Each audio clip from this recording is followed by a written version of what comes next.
어지러운 시대에 흔들리는 국가를 지탱하는 건 결국 사람의 힘이죠. 특히 삼국시대처럼 격동의 시기에는 나라의 울타리를 좀 든든히 하고 안정을 지키는 그런 인물들의 역할이 정말 중요했을 겁니다. 네, 맞습니다. 오늘 저희가 함께 들여다볼 자료들은 바로 그런 시대, 조조가 세운 위나라의 국경을 지키면서 활약했던 4명의 주목할 만한 인물들, 만총, 전예, 견초, 곽회, 이 4사람의 삶과 업적을 담은 기록들이에요. 네. 우리가 흔히 아는 유비, 관우, 제갈량 같은 그런 슈퍼스타는 아닐 수도 있지만 이 4사람은 각자 맡은 지역에서 위나라의 안정에 정말 결정적인 기여를 한 어떻게 보면 숨은 공로자들이라고 할 수 있겠죠. 그렇죠. 단순히 싸움만 잘했던 게 아니라 때로는 행정가로, 때로는 외교가로, 또 때로는 뛰어난 전략가로서 복잡한 문제들을 잘 해결해 나갔거든요. 그래서 이번 분석에서는 이 4사람의 기록을 통해서 혼란기의 리더가 보여줄 수 있는 다양한 모습들을 좀 살펴보려고 합니다. 네네. 그들의 성공과 좌절 속에서 오늘날 우리에게도 좀 의미 있는 통찰을 얻는 것이 목표고요. 여러분을 위해 이 자료들 속 핵심 이야기와 그 의미를 함께 파헤쳐 보겠습니다. 좋습니다. 자, 그럼 본격적으로 시작해 볼까요? 네. 첫 번째 인물, 만총입니다. 자는 백령, 기록을 보면 젊은 시절부터 아주 대단히 강직했던 것 같아요. 네, 맞아요. 18살의 군의 도구, 그러니까 약간 감찰관 같은 역할인데 그때부터 지역 불량배들을 엄하게 다스렸다고 하죠. 그리고 고평현의 현령일 때는 탐관오리였던 상관, 군도구 장포를 지휘고와 막론하고 그냥 체포해서 처벌했다면서요. 네, 처음부터 원칙을 아주 중요시하고 법 집행에 있어서는 타협이 없는 그런 인물이었던 거죠. 네. 이런 성향은 그의 경력 내내 아주 일관되게 나타납니다. 단순히 성격이 강직하다기보다는 공적인 질서를 세우는 것을 무엇보다 중요하게 생각했던 것 같아요. 조조 밑에서 허연의 현령으로 있을 때 일화는 정말 강렬합니다.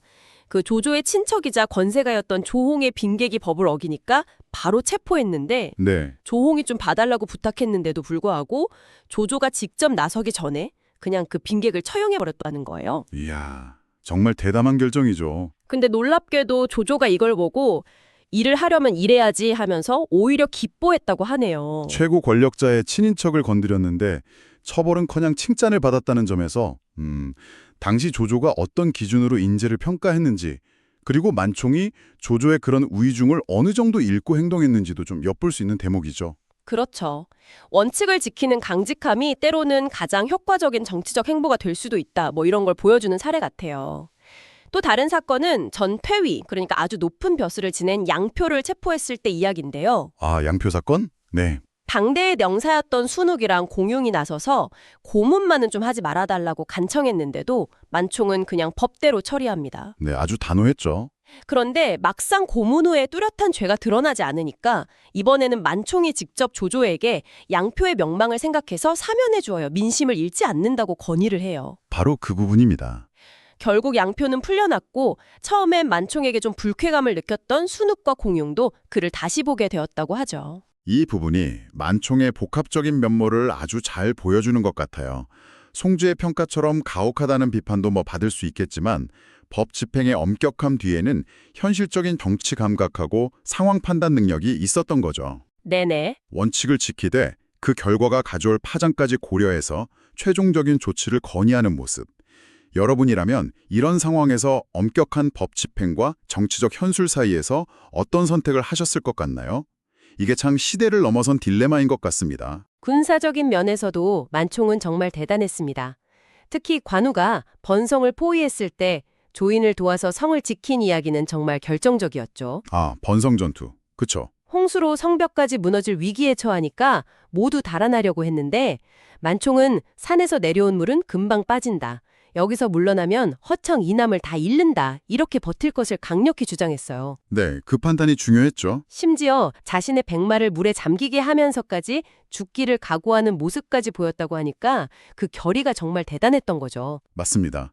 번성 전투에서의 판단은 단순한 용맹함이라기보다는 어떤 자연현상에 대한 이해, 그리고 적의 전략적 약점을 꿰뚫어본 통찰력이 있었기에 가능했던 결정 같아요. 네. 위기 상황에서도 흔들리지 않고 냉철하게 상황을 분석해서 최선의 방도를 찾아내는 능력. 이게 리더에게 정말 중요한 자질이죠. 행정가로서의 모습과는 또 다른 뛰어난 전략가로서의 면모를 보여준 겁니다. 이후에도 오나라 손권을 상대로 여러 차례 국경을 성공적으로 방어했습니다. 합비에서는 손권의 위장태각과 기습을 미리 간파해서 승리했고, 네, 그것도 대단했죠. 오나라 장수 손포의 거짓 투항 제안도 꿰뚫어봐서 아군의 피해를 막았고요. 노년의 왕릉과의 불화로 모함을 받아서 소환되었을 때 황제 앞에서 술 한 마를 마시고도 전혀 흐트러짐 없는 모습을 보여서 건재함을 증명하고 다시 변경으로 돌아갔다는 일화는 마치 노익장의 대명사 연파나 마원을 떠올리게 하더라고요. 그렇죠. 그 연파의 고사, 합비성의 위치를 내륙으로 옮기자고 건의한 것도 주목할 만합니다. 기존 성이 수비에 좀 불리하다고 판단해서 반대가 있었음에도 불구하고 손자병법까지 인용하면서 설득해서 결국 관철시켰잖아요. 네, 맞아요. 그리고 그게 실제로 효과를 봤고요. 오나라와의 최전선에서 보여준 그의 꾸준한 전략적 성공은 이게 단순한 운이 아니라 철저한 분석과 예측, 그리고 상황을 주도하려는 어떤 치밀함에서 비롯된 결과라고 봐야 할 겁니다. 말년에는 군의 최고직인 태위에 올랐지만 평생 청렴해서 집에 남은 재산이 거의 없었다고 합니다. 네, 청렴함의 상징이었죠. 황제로부터 맑은 충성과 거미약의 절애를 보여줬다는 칭찬과 함께 재물을 하사받기도 했고요. 경우라는 시호를 받고 세상을 떠났고 아들 만위와 손자 만장무 등이 있었지만 손자 만장무는 그 사마시 집권기의 정치적 경랑 속에서 좀 비극적인 최후를 맞이했다고 하네요. 네, 그 부분이 좀 안타깝죠. 다음 인물로 넘어가 볼까요? 전혜입니다. 자는 국양. 이분은 젊은 시절 유비를 따랐지만 노모봉양을 위해 떠나야 했는데 유비가 눈물을 흘리면서 아쉬워했다는 기록이 있어요. 네, 맞아요. 그 일화가 있죠. 그리고 공손참 밑에 있을 때는 반란군 수장 왕문이 10,000명을 이끌고 쳐들어왔는데 성 위에서 그 유명한 말, 물을 깃는 사람도 자기 물건은 지킬 줄 안다. 이 말로 왕문을 부끄럽게 만들어서 그냥 돌아가게 했다고 하잖아요. 와, 진짜 재치가 대단하네요. 네, 시작부터 남다른 기지와 말솜씨를 보여주는 일화죠. 유비와의 인연이나 효심 같은 인간적인 면모도 흥미롭고요.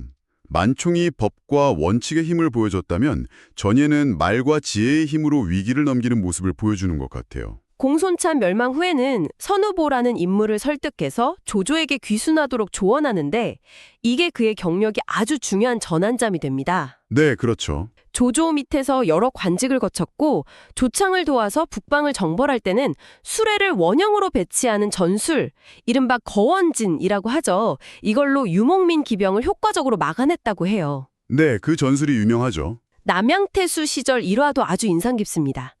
반란군 잔당 500명을 처형하라는 명령이 내려왔는데 전내는 그들을 죽이는 대신 직접 만나서 위로하고 회유하면서 다시 시작할 기회를 주었다고 해요. 오, 그건 정말... 죄수들이 감격해서 스스로 공을 세우겠다 나섰고 그들의 도움으로 반란 잔당 문제가 순식간에 해결되었다고 하죠.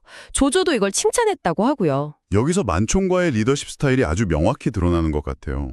만총이 엄격한 법 집행으로 기강을 세웠다면 전예는 관용과 회유를 통해서 사람의 마음을 움직여서 문제를 근본적으로 해결하려고 했던 거죠. 네, 접근 방식이 다르네요. 여러분은 어떤 방식이 더 효과적이라고 생각하시나요? 물론 뭐 정답은 없겠죠.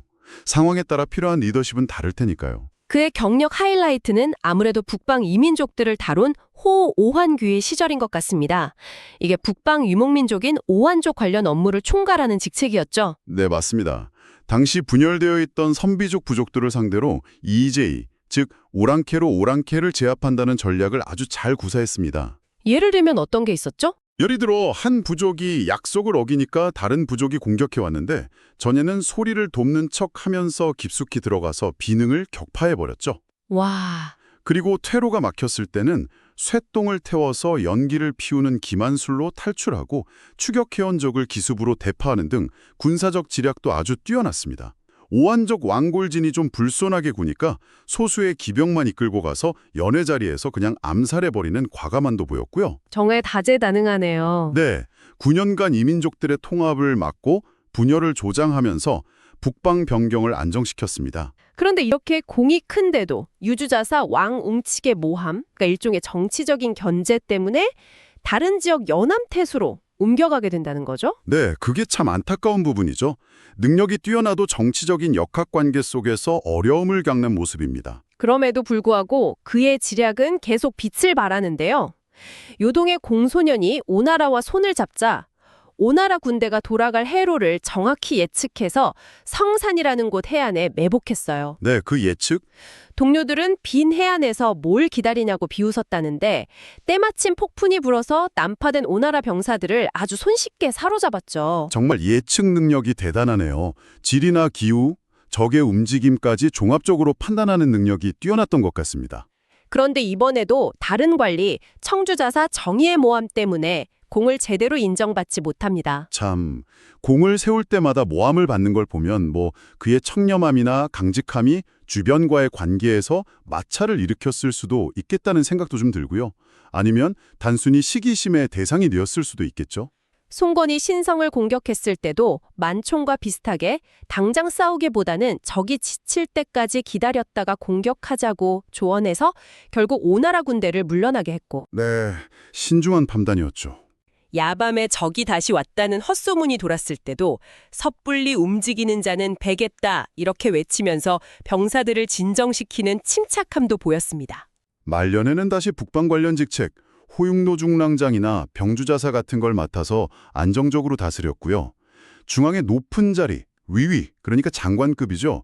여기에 임명되었지만 고령을 이유로 여러 차례 사양하다가 결국 은퇴합니다. 평생 청렴해서 받은 상은 병사들에게 다 나눠주고 이민족들이 몰래 주는 선물조차 받지 않아서 집은 늘 가난했다고 하죠. 네, 그 청렴함은 정말 대단하죠. 죽을 때는 청렴한 관리의 상징인 서문표 곁에 묻어달라는 유언을 남겼다고 하니 정말 청렴결백 그 자체였던 인물 같습니다. 자, 세 번째 인물로 넘어가 보겠습니다. 견초입니다. 자는 자경. 이분은 시작부터 좀 남달라요. 어릴 적 스승, 아근이라는 분이 수도의 혼란 속에 살해되자 위험을 무릅쓰고 다른 제자들과 함께 스승의 시신을 수습해서 고향으로 온구했습니다. 네, 그 이야기. 도중에 도적대를 만나서 다른 사람들은 다 도망갔는데 견초 혼자 눈물로 호소해서 관을 지켜냈다고 합니다. 정말 대단한 의리죠. 네, 젊은 시절부터 보여준 스승에 대한 의리와 용기, 이게 그의 삶의 아주 중요한 가치관이 되었을 것 같아요. 단순히 감정적인 의리를 넘어서 자신이 옳다고 믿는 바를 끝까지 지키려는 그런 강한 심지를 보여주는 일화죠. 처음에는 원소와 그의 아들 원상을 섬겼습니다.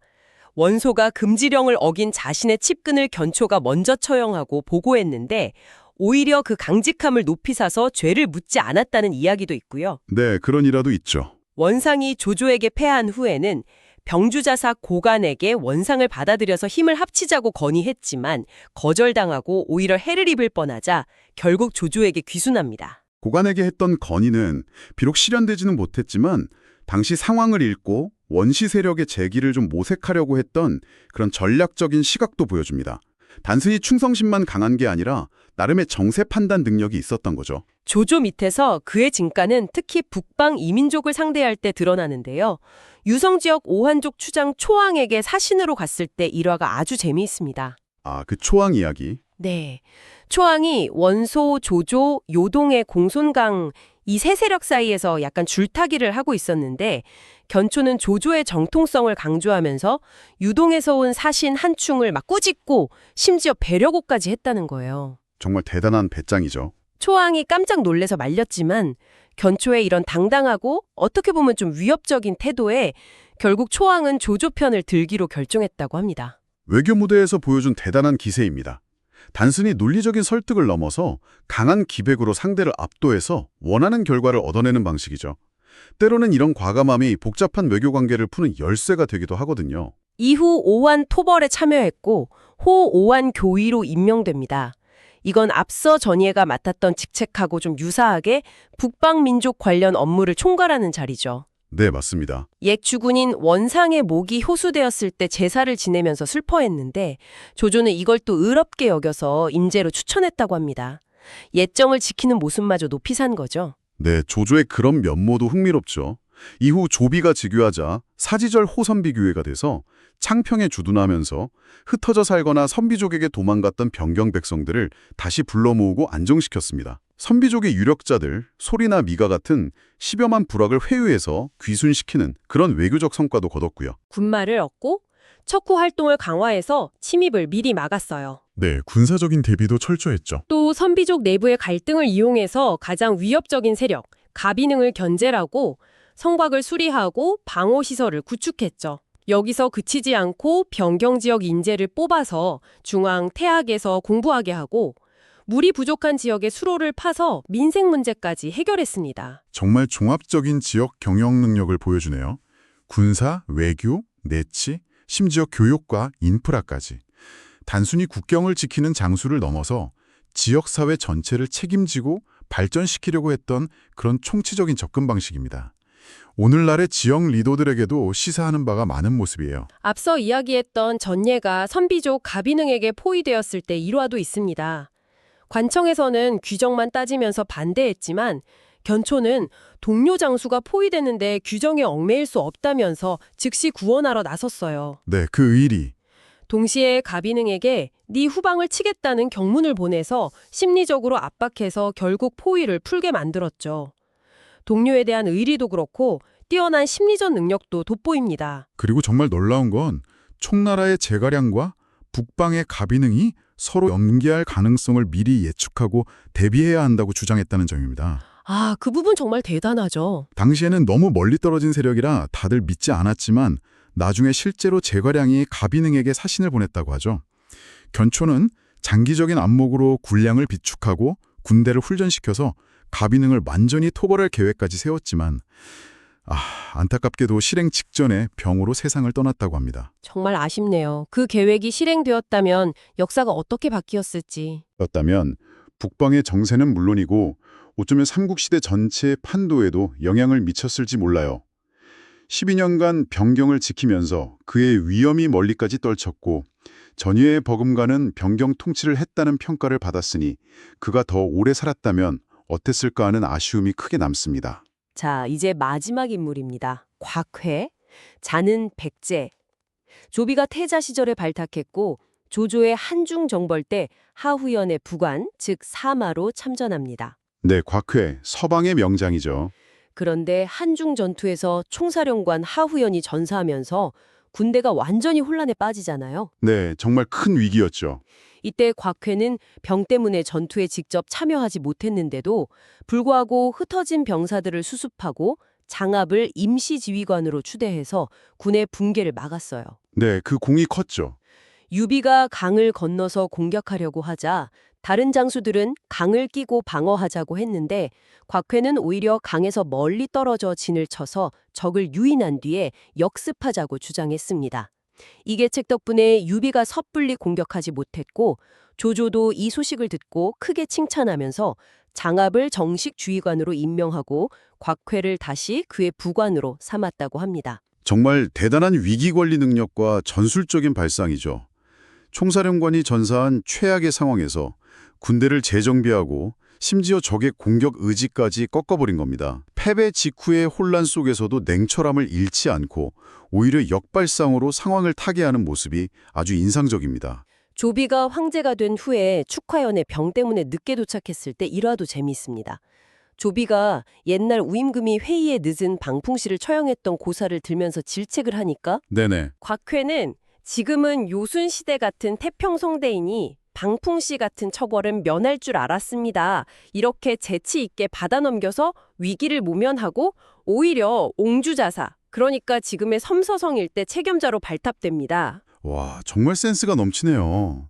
황제의 질책 앞에서도 당황하지 않고 유머와 칭찬을 섞어서 응수하는 임기응변 능력이 대단합니다. 네. 이후 안종 지역 강족 반란을 평정하고 항복해온 이민족들을 대할 때 가족들 안부까지 세심히 물으면서 마음을 얻어서 신처럼 현명하다 이런 평까지 들었다고 하니 군사적 능력뿐만 아니라 사람을 다루는 능력, 정치적 감각까지 두루 갖춘 인물이었던 것 같습니다. 그의 경력에서 가장 빛나는 부분은 뭐니 해도 제갈량과 강요의 북벌을 막아낸 것이겠죠. 그렇죠. 그게 핵심이죠. 제갈량이 기산으로 나왔을 때는 마속을 공격한 장압을 도와서 고상을 격파했고 농서지역 강족들을 평정했어요. 군량이 부족해지자 위엄과 은혜를 함께 베풀어서 강족과 호족들에게서 군량을 조달하는 그런 수완도 발휘했고요. 네, 특히 제갈량이 위수 남쪽에 진을 쳤을 때 곽회는 제갈량이 북쪽의 요충지인 북원을 노릴 것이라고 정확히 예측하고 다른 장수들의 반대에도 불구하고 먼저 북원을 점령해서 제갈량의 진군을 막아냈습니다. 아, 그 예측이 결정적이었네요. 네. 또 제갈량이 서쪽을 공격하는 척하면서 실제로는 동쪽의 양수를 노릴 것이라고 간파하고 미리 대비해서 공격을 막아내기도 했고요. 와, 제갈량의 수를 여러 번 읽었다는 거잖아요. 삼국지 최고의 지략가 중 한 명인 제갈량의 의도를 여러 차례 정확히 읽고 그에 대한 대비책을 성공시켰다는 점은 정말 놀랍습니다. 단순히 방어만 한 게 아니라 제갈량의 수를 먼저 읽고 선제적으로 대응해서 그 계획을 무력화시킨 거죠. 제갈량이라는 그 거대한 존재를 상대로 이 정도의 성과를 냈다는 것은 곽회의 전략적 능력이 당대 최고 수준이었음을 증명하는 겁니다. 이후에도 강유의 침입을 여러 차례 막아냈고 저족을 평정해서 관중 지역으로 이주시키는 등 서방 안정에 크게 기여했습니다. 하우연이 촉을 정벌하려다 실패했을 때는 형세가 불리함을 미리 간파하고 군대를 물러나게 해서 큰 피해를 막기도 했고요. 네, 그것도 중요한 공적이죠. 농서, 남한 등지에서 대규모 반란이 일어났을 때는 촉군과의 연계를 차단하고 반란 세력을 각계격파하면서 서방을 지켜냈습니다. 특히 강유가 요화, 치무대 같은 장수들과 연계하려고 했을 때의 전략은 정말 기가 막힙니다. 대부분의 장수들이 강요 본대를 먼저 치자고 했는데 곽회는 오히려 요화가 있는 성중산을 먼저 공격해서 강유가 구원하러 오도록 유도하는 뭐랄까 위의 구조와도 비슷한 일석이조의 계책을 세웠고 이게 그대로 성공했습니다. 이야, 정말 대반은 전략가네요. 복잡하게 얽힌 전선 상황 속에서도 핵심을 정확히 짚어내고 때로는 일반적인 통념과는 다른 과감한 전략을 선택해서 성공시키는 능력이 정말 탁월했네요. 눈앞의 적만 보는 게 아니라 전체 전장의 판세를 읽는 그런 넓은 시야를 가졌던 것 같습니다. 그의 판단 하나하나가 위나라 서쪽 방어선의 운명을 좌우했다고 해도 과언이 아니겠어요. 이후 정서장군, 도독 옹양주제군사, 거기장군까지 30년 넘게 관서지방을 든든하게 지켰습니다. 말년에 왕릉의 난에 연루되어서 그의 아내, 그러니까 왕릉의 누이 동생이죠. 아내가 잡혀가게 되었을 때 아들들과 부하들의 간청에 못 이겨서 아내를 되찾아오고 당시 최고 권력자였던 사마이에게 편지로 선처를 구했는데 사마이가 이를 용서해 주었다는 좀 인간적인 일화도 남아 있습니다. 네, 그 부분은 법과 인정, 그리고 복잡한 정치적 관계 속에서의 개인적인 고뇌를 좀 엿볼 수 있는 대목이죠. 평생 국가에 헌신한 명장이지만 가족 문제 앞에서는 흔들리는 그런 인간적인 모습입니다. 엄격한 법 집행 속에서도 어떤 정치적 고려나 인간적인 정의가 작용했음을 보여주고 곽회와 사마이의 관계도 좀 짐작케 하는 부분이에요. 정원 2년에 세상을 떠났고 대장군으로 추중되었으며 정후다는 시호를 받았습니다. 아들 곽통 등이 뒤를 이었고요. 정말 서방의 철벽이라 불릴 만한 인물이었습니다. 네, 정말 그렇죠. 자, 오늘 이렇게 만총, 전예, 견초, 곽회, 네 인물의 삶을 쭉 따라가 보았습니다. 위나라의 기경을 지탱했던 다양한 리더십의 모습을 확인할 수 있었죠. 네, 정말 각기 다른 매력을 가진 인물들이었어요. 만총은 엄격한 법 집행과 철통 같은 방어 능력을 보여줬고 전예는 뛰어난 지략과 청렴함으로 북방을, 견초는 충의와 위엄으로 이민족을 다스렸고 곽회는 서방에서 제갈량과 강유라는 강력한 도전을 막아내는 든든한 방패 역할을 했습니다. 네 사람의 활동 무대와 역할이 조금씩 달랐습니다. 만총과 곽회는 주로 오나라와 총나라라는 강력한 국가를 상대로 대규모 군사작전을 지휘했고 전예와 견초는 북방과 동북방의 복잡한 이민족 문제를 다루는 데 탁월했죠. 각기 다른 종류의 전략과 외교술, 통치 능력이 필요했을 겁니다. 네. 흥미로운 점은 기록에서 전예와 견초가 그 능력에 비해서 충분히 높은 지위에 오르지 못했다. 즉, 그들의 쓰임이 다하지 못했다. 이렇게 평가한 부분이에요. 아, 맞아요. 그런 평가가 있었죠? 이것이 단순히 그들이 맡았던 임무의 성격 때문인지 아니면 앞서 언급된 것처럼 어떤 정치적인 이유가 작용했는지 좀 생각해 볼 여지가 있습니다. 그들의 이야기는 단순히 과거의 기록에만 머무르는 것 같지는 않습니다. 법과 원칙의 중요성, 만총, 관용과 소통의 힘, 전예, 충성심과 다각적인 통치, 견초, 그리고 전략적 예측과 끈기 있는 방어, 곽회까지 어려운 시대를 헤쳐나간 리더들의 다양한 모습은 오늘날 우리에게도 리더십에 대해 많은 것을 생각하게 하죠. 네, 맞습니다. 각자의 방식대로 위기를 극복하고 성과를 만들어낸 리더들이었죠. 여러분은 이들 중 어떤 리더의 자질이 가장 인상 깊으셨나요? 각자 느끼는 바가 다를 것 같습니다. 조조가 새로운 위나라는 이들처럼 각자의 자리에서 뛰어난 역량을 발휘한 인물들이 있었기에 그 광대한 영토를 지키고 혼란 속에서도 국가의 기틀을 다질 수 있었을 겁니다. 네 사람의 이야기는 위기 상황에서 리더십, 전략, 외교, 행정이 어떻게 발휘될 수 있는지 생생하게 보여주는 사례들이라고 할 수 있겠네요. 마지막으로 이런 질문을 한번 던져보고 싶습니다. 이 기록들은 주로 그들의 성공과 훌륭한 점을 강조하지만 동시에 정치적 모함, 전의의 만총, 계획의 좌절, 견초, 그리고 정치적 숙청의 여파 속에서의 처신, 곽회, 만총의 손자 만장무 같은 당시의 복잡한 현실도 슬쩍 보여주거든요. 네, 그런 어두운 면도 분명히 존재했죠. 과연 뛰어난 능력만 있다면 성공과 명성을 보장받을 수 있었을까요? 아니면 그 시대의 정치적 흐름을 읽고 그 속에서 현명하게 처신하는 능력 또한 그에 못지않게 중요했을까요? 이 질문을 여러분께 남겨드리면서 오늘 분석을 마무리할까 합니다. 네, 정말 생각해 볼 만한 질문인 것 같습니다. 오늘 저희와 함께 깊이 있는 탐구를 함께 해주셔서 감사합니다.